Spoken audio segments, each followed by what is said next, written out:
नमस्कार दोस्तों। जीतिया यानी कि जीवित पुत्रिका व्रत की आप सबको हार्दिक शुभकामनाएं। आइए हम पूरी भक्ति भाव से जीतिया व्रत की कथा सुनें। इस वीडियो में आपको जीतिया यानी कि जीवित पुत्रिका व्रत की 3 कथा सुनने को मिलेगी। कथा अच्छी लगे तो इसे लाइक और शेयर ज़रूर करें, साथ ही मेरे चैनल को सब्सक्राइब भी करें। तो आइए कथा सुनते हैं। सबसे पहले कथा के अनुसार एक वन में सेमर के पेड़ पर एक चील रहती थी। पास की झाड़ी में एक सियारिन भी रहती थी। दोनों में खूब पड़ती थी। चिल्हो जो कुछ भी खाने को लेकर आती उसमें से सियारिन के लिए जरूर हिस्सा रखती। सियारिन भी चिल्हो का ऐसा ही ध्यान रखती। इस तरह दोनों के जीवन आनंद से कट रहे थे। एक बार वन के पास गांव में औरतें जीतिया व्रत की पूजा की तैयारी कर रही थी। चिल्हो ने उसे बड़े ध्यान से देखा और अपनी सखी सियारिन को भी बताया। फिर चिल्हो सियारों ने तय किया कि वे भी यह व्रत करेंगी। सियारो और चिल्हो ने जीतिया का व्रत रखा और बड़ी निष्ठा और लगन से दोनों दिन भर भूखे प्यासे मंगल कामना करते व्रत में रहीं। मगर रात होते ही सियारिन को भूख प्यास सताने लगी। जब बर्दाश्त नहीं हुआ तो जंगल में जाके उसने मांस और हड्डी पेट भर कर खाया। चिल्हो ने हड्डी चबाने के कड़कड़ की आवाज़ सुनी तो पूछा, यह कैसी आवाज़ है? सियारिन ने कह दिया, बहन, भूख के मारे पेट गुड़गुड़ा रहा है, यह उसी की आवाज़ है। मगर चिल्हो को पता चल गया। उसने सियारिन को खूब डांटा और कहा कि जब व्रत नहीं हो सकता था तो संकल्प क्यों लिया था। सियारिन लजा गई, पर व्रत भंग हो चुका था। चिल्हो रात भर भूखे प्यासे रहकर व्रत को पूरा की। अगले जन्म में दोनों मनुष्य रूप में राजकुमारी बनकर सगी बहनें हुईं। सियारिन बड़ी बहन हुई और उसकी शादी एक राजकुमार से हुई। चिल्हो छोटी बहन हुई और उसकी शादी उसी राज्य के मंत्री पुत्र से हुई। बाद में दोनों राजा और मंत्री बने। सियारिन रानी के जो भी बच्चे होते वे मर जाते, परंतु चिल्हो के बच्चे स्वस्थ और हट्टे कट्टे रहते। इससे उसे जलन होती। उसने उनके सर कटवाकर डब्बे में बंद करवा दिया, पर वह शीश मिठाई बन जाती और बच्चों का बाल तक बांका न होता। बार बार उसने अपनी बहन के बच्चों और उसके पति को मारने का प्रयास भी किया, पर वह सफल नहीं हुई। आखिरकार दैव योग से उसे भूल का एहसास हुआ। उसने क्षमा मांगी और बहन के बताने पर जीवित पुत्र का व्रत विधि विधान से किया तो उसके पुत्र भी जीवित रहे। दूसरी कथा के अनुसार गंधर्वों के राजकुमार का नाम जीमूतवाहन था। वे बड़े उदार और परोपकारी थे। जीमूतवाहन के पिता ने वृद्धावस्था में वानप्रस्थ आश्रम में जाते समय इनको राज सिंहासन पर बैठाया, किंतु इनका मन राजपाट में नहीं लगता था। वह राज्य का भार अपने भाइयों पर छोड़कर स्वयं वन में पिता की सेवा करने चले गए। वन में ही जीमूतवाहन को मलयवती नाम की एक राजकन्या से भेंट हुई और दोनों में प्रेम हो गया। एक दिन जब वन में भ्रमण करते हुए जीमूतवाहन काफ़ी आगे चले गए, तब उन्हें एक वृद्धा विलाप करती हुई दिखी। पूछने पर वृद्धा ने रोते हुए बताया, मैं नागवंश की स्त्री हूँ, मुझे एक ही पुत्र है।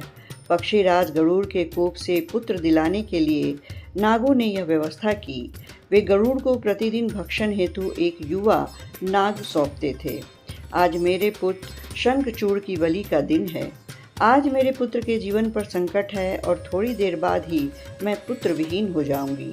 एक स्त्री के लिए इससे बड़ा दुख और क्या होगा कि उसके जीते जी उसका पुत्र ही न रहे। जीमूतवाहन को यह सुनकर बड़ा दुख हुआ। उन्होंने उस वृद्धा को आश्वस्त करते हुए कहा, डरो मत, मैं तुम्हारे पुत्र के प्राणों की रक्षा करूंगा। आज उसके स्थान पर मैं स्वयं अपने आप को उसके लाल कपड़े में ढककर वधशिला पर लेटूंगा, ताकि गरुड़ मुझे खा जाए पर तुम्हारा पुत्र बच जाए। इतना कहकर जीमूतवाहन ने शंखचूड़ के हाथ से लाल कपड़ा ले लिया और वे उसे लपेटकर गरुड़ को बलि देने के लिए चुनी गई वधशिला पर लेट गए। नियत समय पर गरुड़ बड़े वेग से आए और वे लाल कपड़े में ढके जीमूतवाहन को पंजे में दबोचकर पहाड़ की शिखर पर जाकर बैठ गए। गरुड़ ने अपनी कठोर चोंच का प्रहार किया और जीमूतवाहन के शरीर से मांस का बड़ा हिस्सा नोच लिया। इसकी पीड़ा से जीमूतवाहन की आंखों से आंसू बह निकले और वह दर्द से कराहने लगी। अपने पंजे में जकड़े प्राणी की आंखों में से आंसू और मुंह से कराह सुनकर गरुड़ बड़े ही आश्चर्य में पड़ गए, क्योंकि ऐसा पहले कभी नहीं हुआ था। उन्होंने जीमूतवाहन से उनका परिचय पूछा। जीमूतवाहन ने सारा किस्सा कह सुनाया कि कैसे एक स्त्री के पुत्र की रक्षा के लिए वह अपने प्राण देने आए हैं। आप मुझे खाकर भूख शांत करें।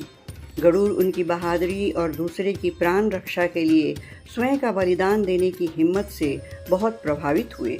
उन्हें स्वयं पर पछतावा होने लगा।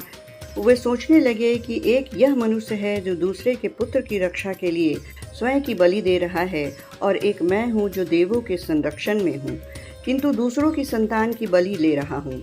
उन्होंने जीमूतवाहन को मुक्त कर दिया। गरुड़ ने कहा कि हे उत्तम मनुष्य, मैं तुम्हारी भावना और त्याग से बहुत ही प्रसन्न हूँ। मैंने तुम्हारे शरीर पर जो घाव किए हैं उसे ठीक कर दूंगा। तुम अपनी प्रसन्नता के लिए मुझसे कोई वरदान मांग लो। राजा जीमूतवाहन ने कहा, हे पक्षीराज, आप तो सर्वसमर्थ हैं। यदि आप प्रसन्न हैं और वरदान देना चाहते हैं तो आप सर्पों को अपना आहार बनाना छोड़ दें। आपने अब तक जितने भी प्राण लिए हैं उन्हें जीवन प्रदान करें। गरुड़ ने सबको जीवन दान दिया और नागों की बलि न लेने का वरदान भी दिया। इस प्रकार जीमूतवाहन के साहस से नाग जाति की रक्षा हुई। गरुड़ ने कहा, तुम्हारी जैसी इच्छा है वैसा ही करना। हे राजा, जो स्त्री तुम्हारे इस बलिदान की कथा सुनेगी और विधि पूर्वक व्रत का पालन करेगी, उसके संतान मृत्यु के मुख से भी निकल आएगी। तब से ही पुत्र की रक्षा हेतु जीमूतवाहन की पूजा की प्रथा शुरू हो गई। यह कथा कैलाश पर्वत पर भगवान शंकर ने माता पार्वती को सुनाई थी। जीवित पुत्रिका के दिन भगवान श्री गणेश, माता पार्वती और शिव जी की पूजा बड़े ध्यान के साथ सुननी चाहिए। तीसरी कथा महाभारत काल से जुड़ी हुई है। महाभारत युद्ध के बाद अपने पिता की मृत्यु के बाद अश्वत्थामा बहुत ही नाराज था और उसके अंदर बदले की आग तीव्र थी, जिस कारण उसने पांडवों के शिविर में घुसकर सोते हुए 5 लोगों को पांडव समझकर मार डाला था। लेकिन वे सभी द्रौपदी की 5 संतानें थीं। उसके इस अपराध के कारण उसे अर्जुन ने बंदी बना लिया था और उसकी दिव्य मणि छीन ली, जिसके परिणाम स्वरूप अश्वत्थामा ने उत्तरा की अजन्मी संतान को गर्भ में मारने के लिए ब्रह्मास्त्र का उपयोग किया, जिसे निष्फल करना नामुमकिन था।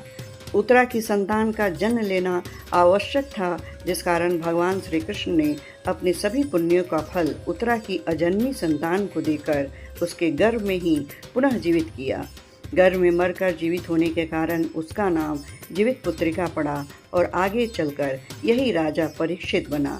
तब से ही इस व्रत को किया जाता है। ये थी जितिया यानी जीवित पुत्रिका व्रत की कथा। कथा अच्छी लगी हो तो लाइक और शेयर जरूर करें, साथ ही कमेंट बॉक्स में कमेंट भी करें। अब आप मुझे आज्ञा दें। एक बार फिर जितिया व्रत की आप सबको हार्दिक बधाई। नमस्कार।